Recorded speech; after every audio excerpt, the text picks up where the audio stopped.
Today you will create a game where you can click the animal to earn the currency, also merge different animals to get a new animal of the next level. Also you can buy new animals, and you have functions like save, load and reset. So this game uses two main mechanics. One is clickable, so we have clickable elements like our pets and buttons, and also we are using drag and drop system, so I can take one animal and then I can merge it with others using the drag and drop system. But I think that the drag and drop system is quite advanced, so this is the reason why the first version of this game uses only clickable elements. So in this game, we also can click the animals, then we can merge different animals using the merge button, and then we can buy elements, and also we have save, load and reset functionality. So we will do exactly this game during the first episodes. This game uses HTML, CSS and JavaScript files, so I will give you the HTML and CSS files and we will be focused only on JavaScript, so on the logic of this game. To follow along this project, you need to know the basics of JavaScript, like ifs, loops and functions. Also you need to know the basics of DOM, so how to get the elements from HTML and then how to change them using the JavaScript. If you think that this is too difficult for you, I have a simpler project with a cookie clicker game. And now let's create a game plan for this project. At first, we need to create our game board. Then we need to create our clickable animals. So we generate an animal of the first level on one of the cells, and then we can click it to earn the currency. And if we have enough money, we can buy a new pet. So then we need to work on merging. So we will add this merge button, and if you click it,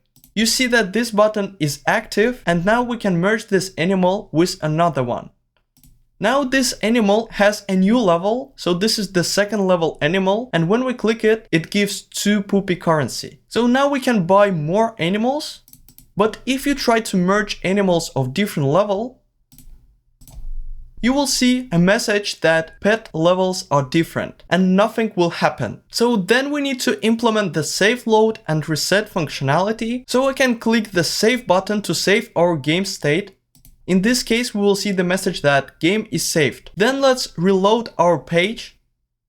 And now you see that we have a game from the beginning, but we have our saving. So I can press the load and you will see the message that game is load. And now you see that our state is returned back. So also we have the reset button. If you click it, you also see a message that game is reset, and then you will see our empty board. But reset button also deletes all our savings. If I try to click load button, you will see a message that no savings yet and nothing will change. And finally, we need to implement the auto clicker. So in our shop, we have the auto clicker button and I can buy it. Then I see that our auto clicker is enabled and I start to earn our currency. And this currency is earned based on the best level of our animals. So currently we have animals only of the first level, but if I merge them, you will see that currently the best level of our animals is the second one, and we start to earn 2 currency per second. Let's look to the HTML file that you will use. So at first, you can notice that the file name index.html has this green color. You will not have it. This is because my files are connected to the Git. So it means that I store them on the GitHub and you can download them on the link from the description. So at first, we have the metadata of our HTML file. Here you see our title, and then you see the link to our CSS file, and then you see the link to our script.js file, and then starts our body section. Body section contains all the elements that you will see on the page. So you can see that here we have 100 lines, but you don't even need to understand them. Let me connect to the browser and let's see how this file looks like in our browser. In the right bottom corner, I have the Go Live button. If you don't have it, you need to download the Live Server extension. On the left hand side, you can find the Extensions Explorer. Then you need to click it, and in the searching bar, you need to write Live Server. Then you will see the Live Server by Ritwik Day. Download it it and you will see this button in the right bottom corner. So I click this button and now I see my game in the browser. So this is how our pure HTML looks like. It doesn't have any styles except of the default ones. Also here you can see the zoom property, and if you click it, you can change the zoom of our game. Even though that this page doesn't look pretty, this HTML file is the same as we have in the final version of this game. And here we actually have all the data. Here we have our currency counter. Here we store the best animal level. Then you see that we have a shop. So you see the buy button, then enable the auto clicker, and then save, load, and reset buttons. Then you see the small instruction on how to play this game, and then you see our board, which is empty. So now let's connect our CSS, and you will see that this page will be much more beautiful. This is our style.css file. I connected it to the HTML on this line. The name here needs to match with your name of the file. So I have style.css and the name of my file is style.css. Now you clearly can see both panels. So we have the first panel with our UI elements like our counters and buttons, and then you see the right panel with our board, which is empty. CSS adds styles. So we will use it only for styling. This is a long file that you can download from the description. And finally, let's create our script.js file. We connect it to our HTML on this line, and here the name of the attribute must be the same as the name of your file. So I have script.js, and here I create script.js file. This file we will write from scratch.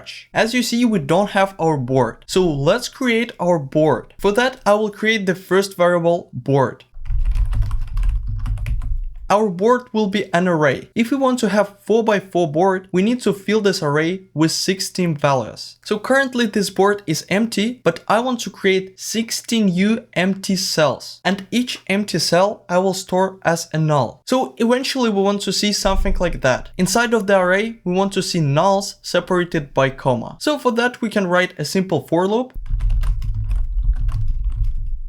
So we start from the index of 0 and then we go until our I is less than 16. Eventually we'll go through 16 numbers, and for each number we can add a new null to our board. For each cycle, I can push a null to our board. And now if you want to see the result, let's log to the console our board. And now let's open our console in the browser. For that, I need to right click, and then I need to find the inspect property. So here you will see different tabs, and I need to find the console. If you don't see the console choice, you can click this double arrow icon, and here you will find the console. And then I will expand this console. And now you see the result in the console. This is an array with the length of 16. If I expand it, you will see that we have 16 null elements with the indexes from 0 to 15. So if you understand it, you can remain with the same code, but now I will show you how to write it in one line. So I can create a board using the new array constructor, and then I will pass the length of this array, which is 16, and then I call the method .fill with the value of null. Now, if you look to the console, you see that it looks a little bit differently, but if you expand it, you will see that we also have 16 values of nulls. This array looks differently because actually this is a different array. When you create an array with curly braces, you create a dynamical array. So this array has the initial length of 0, and then when you add new elements, it dynamically expands the sizes. But this is a static array where you must pass any number which represents the length of this array. So we can't add a new element out of these boundaries. For our project, this is not too important which array we use, static or dynamic. I just think that this line is easier to read. Again, it will not influence your code in the future, so you can stay with the code that you understand. Then I add a comment game data to separate this block. So here we will have only game data. I also want to delete this console log.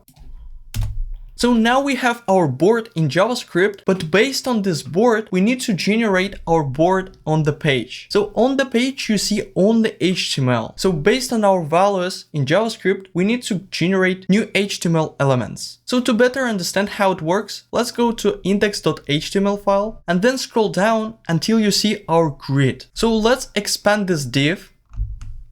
So, and now inside of this div, I can create a new div with the class of cell, and you will see how one cell appears on our page. So this div is empty, so I don't change the content of this div, but I need to add a new class.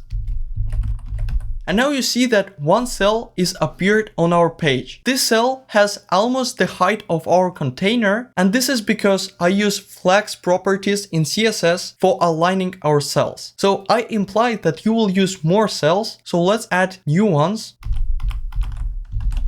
If I have 4 cells, they fill an entire container. Let's add the 5th one, and now you see that they start to stretch. So eventually, if we create 16 cells, they will be aligned beautifully on our page. Why we can't write them manually? At first, if you want to change the board size, so for example, you want a board 5 by 5, you will need to manually add new cells. But the real problem is because we need to track each cell. Each cell can be empty or it can contain an animal. In JavaScript, you have this variable board, and this is the source of truth. And then if something happens on the page, we can change it in JavaScript board, and then we will regenerate this board again in the HTML. So let's try to generate the same board in JavaScript. For that, let's delete our manually created divs from HTML. So I select all these divs and then I delete them. Now you see only the border of our container, so you don't see any cells. So then for generating these cells on our board, we need to access the container from HTML. Here we will have the section for HTML elements. So now let's access our board. For that, let's create a new constant board element. So I write board L, I use the abbreviation for element for saving the space. If you want, you can write the full name board element. And then we have a function document.getElementById. So now inside of this method, we need to pass the ID of the element that we want to access. Let's go to our HTML file. Now you see that the ID of our board is grid. Let's copy this name and then we will pass it into this function. Now we can access this grid from JavaScript, and now we can start generating new cells. For that, I make a new section rendering. So inside of this section, we will write functions that update our elements on the page. So let's write a first function render. Inside of this function, let's go through all the cells of our board. For that, I use the most common for loop with the condition where I is less than board.length. And now for each cycle, let's create a new div. So I create a variable cell div, and now we have a function document.createElement. So inside of this function, we need to pass the name of the element that we want to create. So we can pass div. Now we created our div element, but the default div doesn't know how it should look like. And for that, we need to attach the class cell. I returned back to our HTML file, and here I manually created a new div, but we don't see it on our page. And this is because div doesn't have any default properties. All styling properties of this div are stored in the class cell. If we add this class cell, you see that it appears on our page. And this is what now we need to do in our JavaScript. I delete this div again. And now inside of the JavaScript, let's add this class to the cell div. And for that I can write cell div.className, which is equal to cell. So now we have a div that has a specific style properties, but we doesn't attach it to our grid. So let's append it to our board. So I use the appendChild method to add this div inside of our board element. But we still don't see any changes, and this is because we haven't called our function anywhere. For that, I create a new section GameStart, and here I call our initial function. Now, if I save this file, you can see our grid on the page. So in this episode, we have finished our first step, so we created our board. In the next episode, we will create animals.